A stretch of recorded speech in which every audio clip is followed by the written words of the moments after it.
What have you done fun this summer? You know what?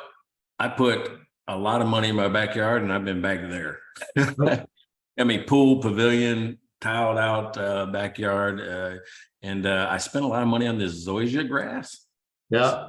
I have gained a lot of joy just watching the grass grow. There's probably I'm officially old now. Officially old. There's probably a country song in there somewhere too, right? Yeah, probably right. Yeah, probably right. That's probably exactly how it starts. Got some beer involved and some dogs and maybe some fishing. So, Hey, Kim said hi.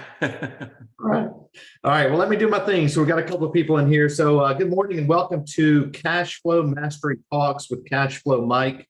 That's him, not me. My name is Gary Dehart. I'm the publisher of Insightful Accountant, the host of Accounting Insiders podcast, and the host of today's really short webinar. That's only about 30 minutes. So our speaker is Mike Milan, Cash Flow Mike, as you may know him. He'll introduce himself in just a minute after I get through a couple of housekeeping items and just a little high level here. Housekeeping, no CPE. This is only a 30-minute webinar, so you can't get CPE. Questions, if you have them, put them in the Q&A box. And as always, be real specific in your question. Don't just say, what did you mean by that? Because he might not get to the question until 10 minutes. So, and if you've ever been on one of Mike's things, you know he says a lot in 10 minutes. So he'll certainly forget what you're, certainly will need that detail. So just put that in the Q&A when you have one. We will record we will upload the recording of this to our YouTube channel. I will give you that link via the chat after I go dark and Mike takes over. So this is a series. This is the first in a monthly series that we're doing focused on cash flow. So Mike has laid out a calendar that takes you really through the next, I think it's through the next 12 months, if I'm correct. Yeah, through next July. They're all 30 minutes and they all have specific things that he's going to be touching on, like cash flow management, inventory management techniques, minimizing stock holding costs, finding the right balance in your pricing strategies for profitability. All of that's listed in on the website, but also in the email that you would have received for your confirmation for this. Obviously, you don't have to attend everyone. We will send you a follow-up link as well to the archive. So again, with that said, Mike, we certainly appreciate you taking some time, and we'll let you get started so you can go enjoy your grass, although it's got to be like 1,000 degrees in Texas right now. How hot is it? It's been, I think, 40 some days this summer, over 100. Yeah, I'm not sitting out watching the grass grow in 100 degrees. Thank you. Yeah, I sweat if I just look out the window. Right. It's that hot, right? It's just that hot. So, but anyway, hey, live from San Antonio, it's Cash Flow Mike, right? So, and we are talking about cash flow mastery. And Gary just said, I can say a lot in 10 minutes. I don't know if that's a compliment or not. It might be that I'm a little windy, right? Because I get off base, I tell stories, those type of things. If you haven't seen me or know about me, I mean, I've got a program called The Clear Path to Cash. You can find my website at cashflowmike.com. I've written a couple of books. You can get this one for free on my website. The free ebook, The 7-Minute Conversation, How to Analyze Any Company in 7 minutes or less. And then my signature book is Don't Be a Dumb Business Owner. Dumb doesn't mean unintelligent. It means I don't understand my business, which is what I was, right? Early on in life, that's what I was. So this whole thing, I'm excited about it, right? I have a long relationship with Insightful Accountant, of just a productive, fun. I love being around these guys. I mean, Gary and I did a podcast not too long ago, and just he's fun to talk to, right? He's just fun to talk to. So when he offered me the opportunity to come talk to everybody for 30 minutes a month, I jumped. I didn't even have to think about it. I just said yes. He didn't even get it out. Yes. Right? It was like, would you? Yes, it doesn't matter. So today, though, I want to talk about the beginning. What is this cash flow thing anyway? And if you're already like a pro, if you're already an accounting or bookkeeping or cash flow pro, well, it's okay, because what I'm going to teach you is ways to communicate to the people that aren't as sophisticated financially, right? The people that are great at what they do. They're great at dry cleaning or running restaurants, but maybe they don't understand some of the concepts. So what I think that I bring to the table in this series is a way to communicate some more complex financial strategies to the person that doesn't understand them, right? So it's like a Rosetta Stone for cash flow. We'll call it that for now. So here we go. Let's I even built a slide deck for a 30-minute presentation. This is kind of interesting. I was that excited. I'm like, I'm just going to build a slide deck and we're going to make it happen. So today's just kind of an intro. It's understanding the basics of what this is.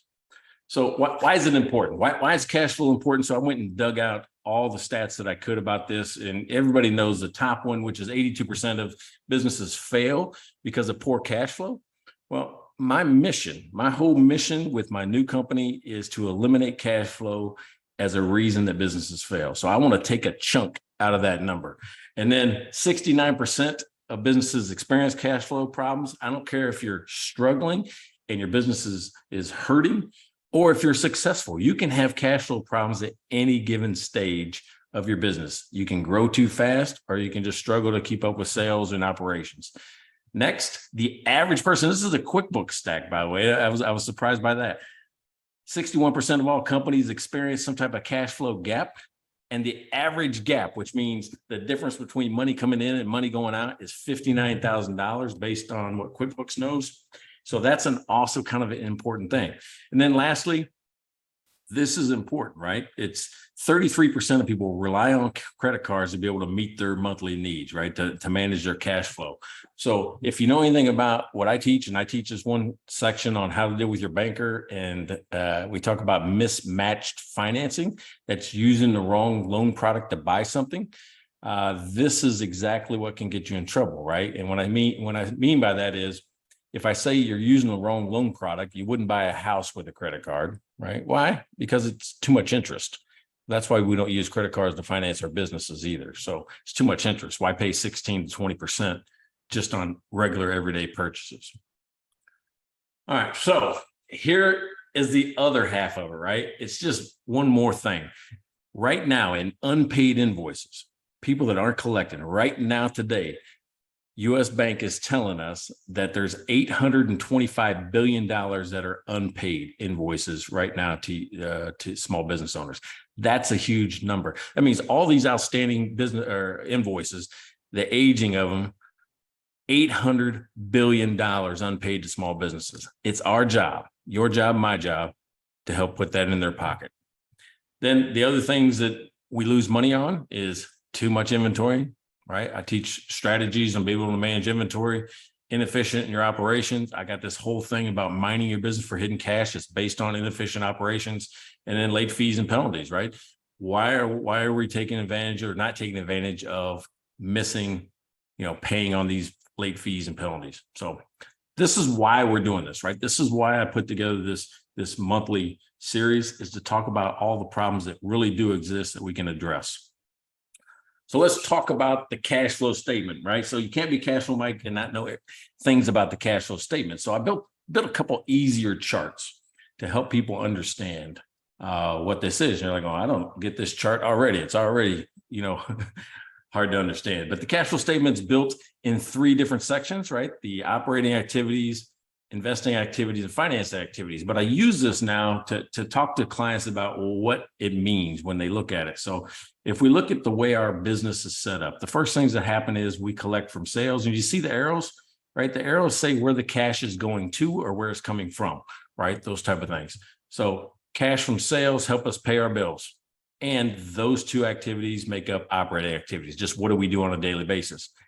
Then our investing activities is really, hey, I sold some of my assets or I bought some of my assets. See, the money when I sold the asset come into investing activities, and when I bought assets, cash went out to buy it. So I'm just kind of showing the movement of money, and that's what the cash flow statement does. And I'm going to tell you this, if you know how to read a cash flow statement, it is the tattletale of a business. It's a tattletale. Anybody knows how to read it can tell you where the money came from and what you did with it in about 15 seconds or less. And that's one of the things I teach, is that how to read that in 15 seconds by making what I call the cash flow activity pattern. Then lastly, money filters down to financing activities. We can get cash from loans to finance the company. This is the jet fuel. This is what gets the company going or keeps it going. Or cash from the owners. We invest in the company.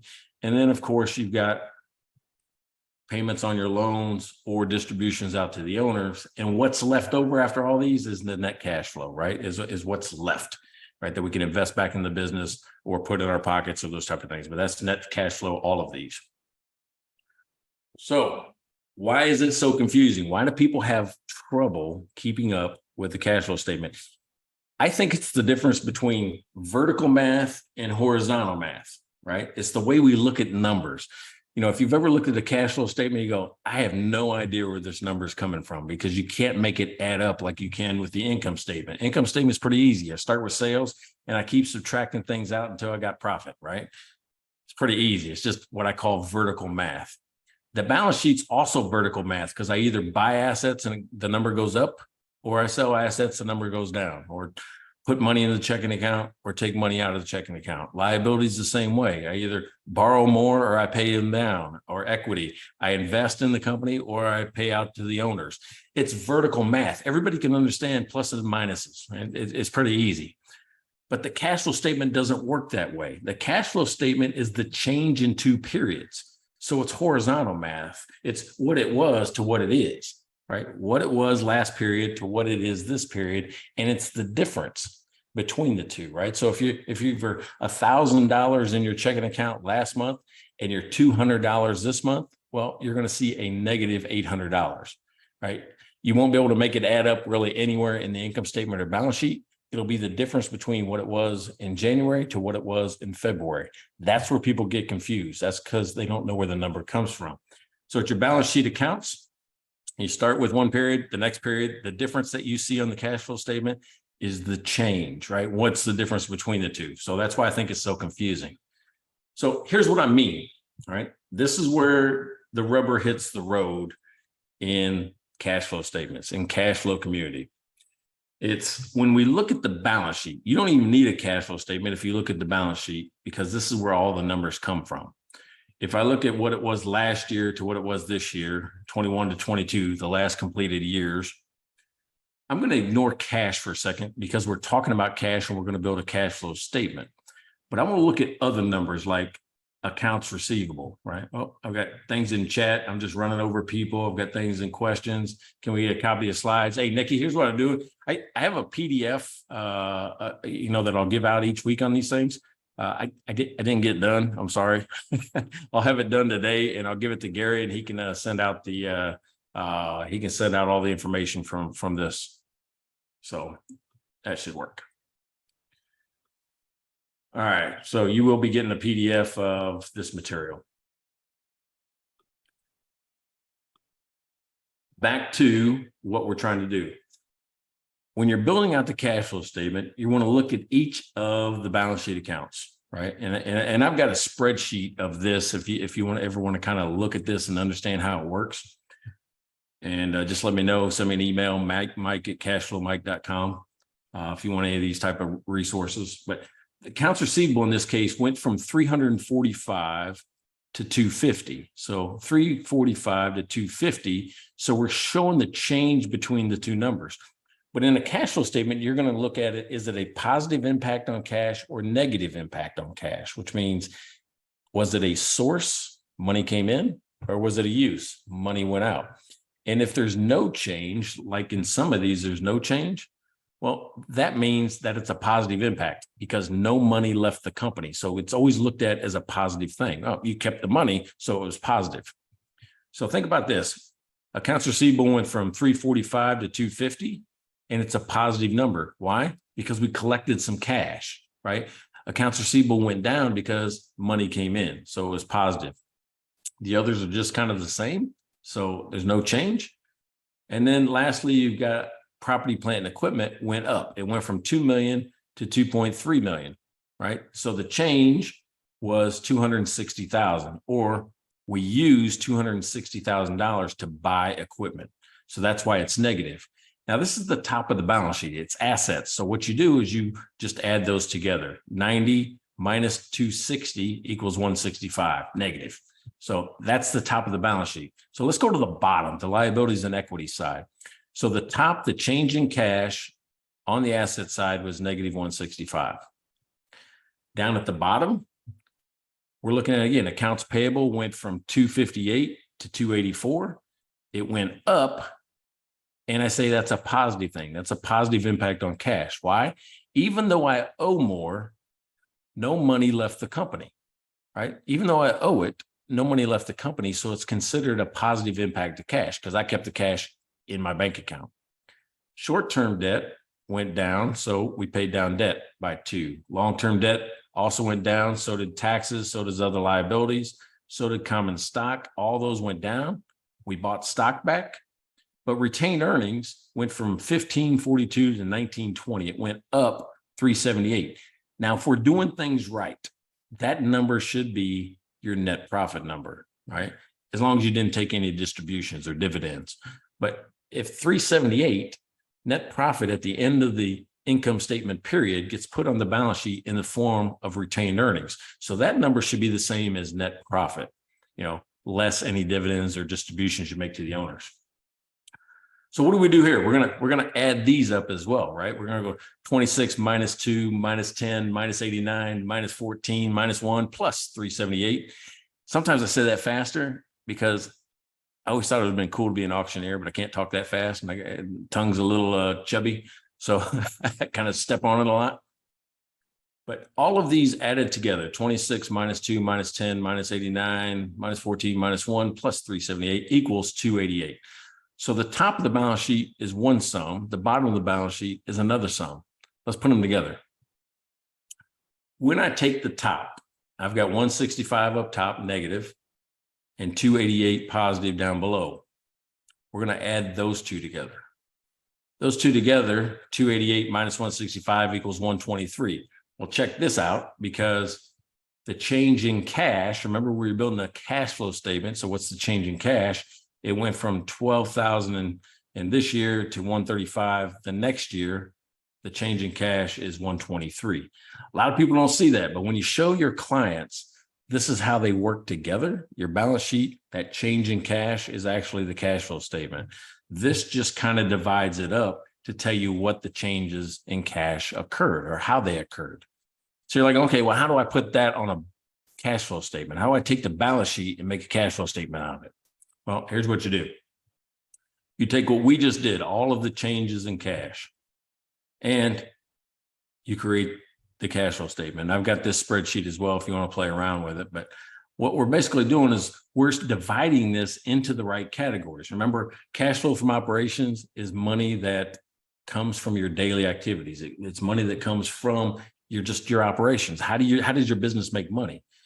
Cash flow from investing activities is what did I do with it? Normally we buy assets, we buy equipment, we buy trucks, we might invest in another company or something like that. But this is normally assets that we buy and put them into the business. And the only reason to buy assets is to generate revenue and profit. That's the only reason. If you're not doing it for that reason, you're doing it for the wrong reason. So the only reason to buy it is to generate revenue and profit. Then lastly is the financing cash flow or cash flow from financing activities. And with that, that's how the business got started in the first place, or how we kept it going, right? It's the money that we took out of our savings, or, our whatever loan we took, or we raised money from investors. That's where we record any changes in cash flow there. So that's kind of how these three work together. But all we're going to do is start with net income after tax, which we know is the 378. That goes right up there. And we follow that same pattern all the way down, right? We go 95 in accounts receivable. You got 26 in accounts payable. You got 89 in deferred taxes and 14 in other liabilities. But as you can see, the operating activities kind of just came mainly from the liabilities and equities section, right? So your operating activities, it's your core business activities that get put into that section. And of course, we got the investing activities. Most of those is from your gross fixed assets. And then of course, you got the last part, which is your financing activities, right? So we took in bank loans, we paid off some loans, we bought back some stock, right? All of those things happen for the finance activities. When you add all these together, you're going to get comprehensive cash flow 123. Where did we see that before? Yeah, the balance sheet, right? It was the change in cash on the balance sheet. So this number here, the comprehensive cash flow, is also going to equal the balance sheet difference between the two periods. Then then all we do is add it. We started with 12. That came from this year. Then we added in operating, investing, and financing activities. And we ended with 135. So it doesn't matter how we slice and dice these numbers, they're always going to end up the same. Now, what's interesting about the technique I teach is that I just have you look at these these three sections: operating, investing, and financing. And the biggest skill you got to have to read a cash flow statement is the the distinction between positive and negative numbers. All you do is look at this: operating, investing, and financing. So we got 396, negative 260, negative 13. So I would put a plus, and I'll do that right there for you. That's a positive number, so I put a plus sign. That's a negative number, I put a minus sign. That's a negative number, I put a minus sign. Now I have a legend that tells you how to interpret this, but it's plus, minus, minus. As long as you keep them in that order: operating, investing, and financing, there's only 8 possible combinations that it could be, right? Plus, minus, minus, minus, minus, minus, plus, plus, plus, those type of things. Well, in this case, it's plus, minus, minus, which tells me that all the money came from your business activities and you used it to buy stuff and pay down debt or owners. Boom. That's how you read a cash flow statement. Operating went up, so your money came from the your core business. Investing activities went down, so I used money to buy stuff like gross fixed assets. And then financing went down, so I used money to pay down debt or owners. That's as simple as a cash flow statement can get, is just those 3 things. If you can read those 3, you can interpret a cash flow statement in 15 seconds or less. I call it the tattletale. Why? Because it doesn't matter what story you tell me of what's going on in your business. There it is right there. That tells me the whole story of what happened. All right. So, any questions so far? No questions? Nobody? Anybody? Here are my drawings. All right. And clear in the mouse and boom. Okay. So coming up on the end of 30 minutes here, what I want to do is talk to you a little bit about what I do, just quickly, and give you all the free resources that you can get for my stuff. Because I've got spreadsheets for you. I've got books. We got cool groups. But first thing that you should do is go to cashflowmike.com. Right underneath the header video is a download. You can download a free copy of the book. That is the 7-minute conversation, which is 6 calculations that touches all the bases. I call it the home run financial system. What that is a couple of calculations from the income statement, a couple from the balance sheet, and then the cash flow statement. And with that, you get the legend that I was talking about. What does plus, minus, minus mean? What does minus, minus, minus mean? What do all these things do? I have a legend for you in that book that you can just use to interpret a cash flow statement. So if you want that, just get it a free copy at 7-minute conversation. Next, I got a free Facebook group. It's called the Clear Path to Cash. It's how to find hidden cash in your business. We've got about 400 and some members right now. And I just started doing this full time in January. So I'm real excited about as many people that are coming in and engaging with ways that we're helping our clients. And I give out a lot of the free stuff in there as well. So a lot of ebooks, a lot of brochures, those type of things. I do have a podcast. So podcast is Mike and Blaine. So if you go to mikeandblaine.com, Blaine Birch is my podcasting partner. We just hit 100 episodes. The whole theme of it is business, beer, and BS. So if you like any of those things, business, beer, or BS, or if you like a combination of them, well, that's where you can get us. And we're on all the directories, so you can pretty much listen to us anywhere. But mikeandblaine.com. Matter of fact, we just got asked to submit for South by Southwest. So if you want to vote for us and get us on a panel there, of course, we're listed as one of the people you can vote for to have kind of a live broadcast of Mike and Blaine at South by Southwest. Then, of course, if you want more stuff from me, it's Mike at cashflowmike.com. I got kind of a host of things that I do. The one that's kind of popular is just like if you need just a little bit of coaching or you want to hear a little bit more about, some of these techniques, $59 a month is 30 minutes a week. So 2 hours of coaching a month for $59. You just jump in, ask your questions, whatever you want. Then I've got the Clear Path to Cash, which is this over here, 8 strategies that you can do quickly and explain easily to your clients, right? That's the Clear Path to Cash. That's kind of my signature program. Then I got another one that you can see the badge here. It's my certification program, teaching advisors how to build an advisory services program inside their business. So, Gary, we got a question here. Best podcast. It's funny. Kim loves our podcast. Matter of fact, Kim has a custom hoodie sweatshirt from the podcast, a custom hoodie sweatshirt. So it's that's kind of a funny thing about that. So did she make it herself, or did you supply that? we made it together in real time. Right. She supported the podcast, and she goes, "Hey, I wish I had a hoodie. I'm like, going, let's just make one right now." So I go into my store. I'm like, "What do you want on it? What do you want to say? What do you want to look like? What color you want?" And I made it for her right there and sent it out to her. That says she's wearing it right now. So there you go. Well, very cool. All right. So before we wrap this up, Mike, thank you. Thanks for doing this. And we kind of when we were kicking around this idea, again, yes, Mike is just telling you all the things that he sells, but the point of what we're trying to get to, and we're going to be adding some other similar types of like short 30-minute webinars. I think you can get a lot of things out of this, even though it's only 30 minutes, it's topic specific. And I think Mike already said it. If you have questions about anything that he has talked about, shoot him an email. Mike, what was that email address? Yeah, it's because I'm awesome at naming things, apparently. Mike@cashflowmike.com. Well, there we go. That's pretty easy. And that'll be included in the follow-up information as well. But I would also suggest that if there's a topic that he touched on or something he talked about, give us feedback, because we want to continue to improve this series to make sure that we're delivering the content that you're looking for to help improve your business. I really like the module that you already have put together, but about building out that advisory service, because I think what you're doing here is key to building out that advisory service, right? Because if you don't understand the core basics of business math, if you will, that advisory services just won't work, right? I mean, you can't advise if you don't understand that. So there is, again, let me just throw this up if I have it. I think I've got it right here. The various topics that are on the list.